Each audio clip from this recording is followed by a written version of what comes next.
श्री गणेशाय नमः। नमस्कार मित्रों, मेरा नाम है ज्योति। एस्ट्रो तत्व चैनल पर आपका अभिनंदन है। आज इस वीडियो के माध्यम से हम सभी जानते हैं नवग्रहों में केतु की रहस्यमय दुनिया के बारे में पूरी जानकारी। अक्सर ऐसा माना जाता है कि केतु एक अशुभ ग्रह है, लेकिन वास्तविकता ऐसी नहीं है। यह व्यक्ति को सदैव बुरे फल नहीं देता। कुंडली के तीसरे, छठे और 11वें भाव में उपस्थित केतु व्यक्ति को जीवन में आगे बढ़ाता है। कुंडली में यह छाया ग्रह सूर्य या चंद्रमा के साथ हो तो ग्रहण दोष बनता है और उसका प्रभाव आपके जीवन के विभिन्न पहलुओं जैसे व्यवसाय, विवाह, परिवार पर भी व्यापक रूप से पड़ता है। केतु ही वह ग्रह है जो कुंडली में विशेष स्थिति में उपस्थित होकर व्यक्ति को मोक्ष प्रदान करने में सक्षम होता है। यह किसी भी व्यक्ति की कुंडली में विशेष स्थिति होने पर जातक को कालसर्प योग देने में भी सक्षम होता है। आकाश मंडल में इसका प्रभाव वायव्य कोण अर्थात उत्तर पश्चिम दिशा में माना जाता है। यदि कुंडली में शुभ स्थिति में केतु हो तो व्यक्ति को यश और प्रतिष्ठा के शिखर तक पहुंचा सकता है। ऐसे व्यक्ति का करियर तेजी से आगे बढ़ता है। अब विस्तार से जानते हैं केतु का धार्मिक महत्व एवं जीवन पर प्रभाव। समुद्र मंथन के समय की कथा को जानते हैं। हिंदू धर्म के अनुसार सिंहिका नाम की राक्षसी का पुत्र स्वरभानु था, जो बहुत ही बुद्धिमान और बलशाली था तथा उसकी महत्वाकांक्षाएं अधिक थीं। वह देवताओं में स्थान प्राप्त करना चाहता था। जब देवों और दानवों के बीच आपसी सहमति से समुद्र मंथन किया गया तो अनेक रत्नों के निकलने के उपरांत अमृत निकलने वाला था और देव और दानव दोनों ही उसे प्राप्त करके अमर हो जाना चाहते थे।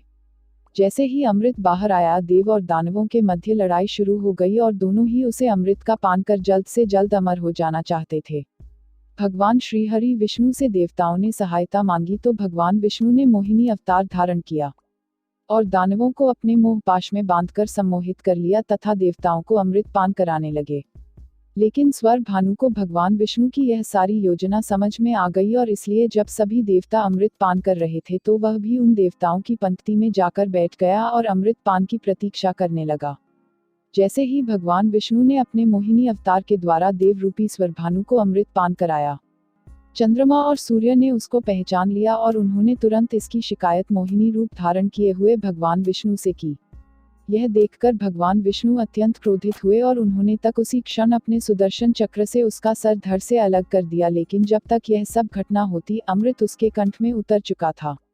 यही वजह हुई कि उसका शरीर अब अमर हो गया था। फिर उसको नवग्रहों में स्थान दिया गया।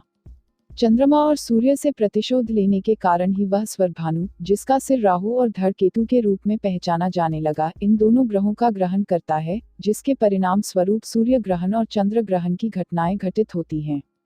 छाया ग्रह केतु की पूर्ण जानकारी। केतु सदैव वक्री गति करने वाले माने जाते हैं। इन्हें प्रत्यक्ष ग्रह तो नहीं लेकिन छाया ग्रह के रूप में मान्यता मिली है। केतु को किसी विशेष राशि का स्वामित्व प्राप्त नहीं है। धनु तथा मिथुन राशि में यह क्रमशः उच्च एवं नीच अवस्था में माना गया है। मतांतर से वृश्चिक राशि में भी उच्च और वृषभ राशि में नीच अवस्था में माना जाता है। यदि केतु कुंडली के केंद्र भाव में त्रिकोण के स्वामी के साथ स्थित हो अथवा कुंडली के त्रिकोण भाव में केंद्र भाव के स्वामी के साथ स्थित हो तो प्रबल राजयोग कारक हो जाता है और ऐसी स्थिति में बहुत ही जल्दी व्यक्ति को सफलता की ऊंचाइयों तक पहुंचा देता है। यह आपको धार्मिक बनाता है और यदि यह अत्यंत शुभ स्थिति में हो तो आपको किसी मंदिर अथवा धार्मिक स्थल या धार्मिक संस्था का प्रधान भी बनवा सकता है। केतु से प्रभावित जातक अपने वाहनों पर झंडा लगाकर घूमते हैं। अब जानते हैं कि क्या है केतु से मिलने वाले विभिन्न फल। अच्छा और शुभ केतु आपको जीवन में यश और सफलता देता है। यदि यह शुभ स्थिति में हो तो यह आपको साहस, आध्यात्मिकता और वैराग्य भी प्रदान करता है। वहीं इसका नकारात्मक प्रभाव व्यक्ति को अनेक समस्याओं में फंसा देता है। इसकी अशुभ स्थिति व्यक्ति के पैरों में कमजोरी, नाना और मामा के प्यार से विमुख होना, रीढ़ की हड्डी, घुटने, लिंग, जोड़ों के दर्द, किडनी, पैर, कान आदि जुड़ी समस्याओं से पीड़ित हो सकता है। केतु ग्रह की स्थिति के कारण व्यक्ति समाज सेवा, आध्यात्मिक क्षेत्र और धर्म आदि से जुड़े कार्य करता है तथा सेवाश्रम, दूसरों की मदद करना तथा धार्मिक संस्थाओं से जुड़कर काम करता है।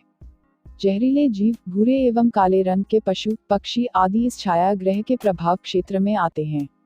विभिन्न शास्त्रों में केतु ग्रह की प्रसन्नता और अनुकूलता प्राप्ति के लिए अनेक प्रकार से किए जाने वाले उपायों का वर्णन किया गया है, जिनमें रत्न और यंत्र धारण, व्रत और जप तथा औषधि स्नान का भी विधान कहा गया है। बृहदैवज्ञ रंजन, गरुड़ पुराण, नारद संहिता, यंत्र चिंतामणि और शुक्र नीति आदि में भी इनके बारे विस्तार से बताया गया है। केतु की प्रधान बातें। यह जैमिनी गोत्र के हैं। इनका वर्ण भुए के समान है और वैसा ही वस्त्र धारण करते हैं। इनका मुख्य विकृत है और गीध वाहन है। इनके 2 हाथों में वर मुद्रा और गधा है। इनके अधिदेवता हैं चित्रगुप्त तथा प्रत्यधि देवता हैं ब्रह्मा। इनका मुख्य मंत्र है ओम ह्रीं केतवे नमः। अब इस वर्णन में जानते हैं कि केतु को कैसे करें प्रसन्न। विभिन्न फलित ग्रंथों के अनुसार केतु को प्रसन्न करने के लिए लहसुनिया यानी कि वैदुर्य रत्न धारण करना चाहिए, जिससे केतु का अनिष्ट दूर होता है। लहसुनिया की अनुपस्थिति में फिरोजा उपरत्न भी धारण किया जा सकता है। यदि जन साधारण के लिए रत्न धारण करना संभव न हो तो केतु यंत्र धारण किया जा सकता है। यह यंत्र शनिवार के दिन लोहे के ताबीज में रखकर धारण करना चाहिए। केतु के लिए व्रत का ज्ञान क्या है? केतु के लिए व्रत कैसे रखें? केतु का व्रत शनिवार को किया जा सकता है। इसके अतिरिक्त केतु कुंडली के जिस भाव में स्थित हो, उस भाव के स्वामी का जो वार हो, उस दिन भी यह व्रत किया जा सकता है। केतु का व्रत 18 शनिवारों तक करना चाहिए। उपरोक्त मंत्र की 18, 11 या 5 माला जाप करना चाहिए। जिस समय आप जप कर रहे हों, एक पात्र में दूर्वा, जल और कुशा अपने पास रख लें।